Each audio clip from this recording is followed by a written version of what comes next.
Hey guys, welcome back to my channel. Today we're reviewing the iRobot Roomba 105 Vac Robot Vacuum, a powerful, easy-to-use cleaning robot with LiDAR navigation, row-by-row cleaning, and multi-surface performance.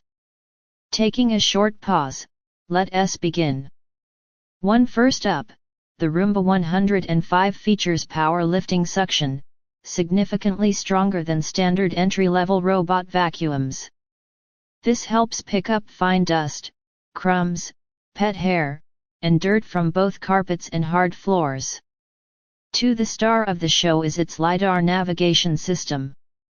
Instead of bumping randomly, it scans your home to create precise maps and cleans in neat, efficient rows. This LiDAR precision means the robot avoids obstacles, moves intelligently around furniture, and saves time by not repeating the same area multiple times. The Roomba 105 supports multi-surface cleaning, automatically adjusting suction depending on the floor tile, hardwood, rugs, or low-pile carpet. The device is extremely easy to use.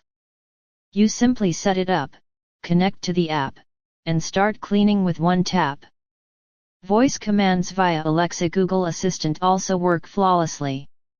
It features smart recharge and resume, meaning if the battery gets low, the robot will return to its dock, recharge, and continue where it left off.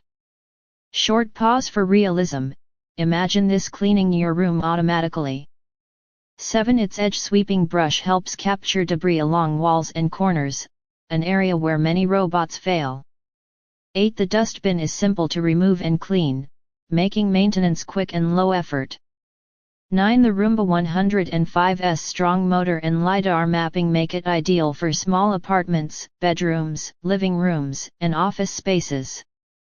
I've reviewed many robot vacuums, and the Roomba 105 fits perfectly into the smart, efficient, and budget-friendly category while still offering advanced mapping usually seen in more expensive models.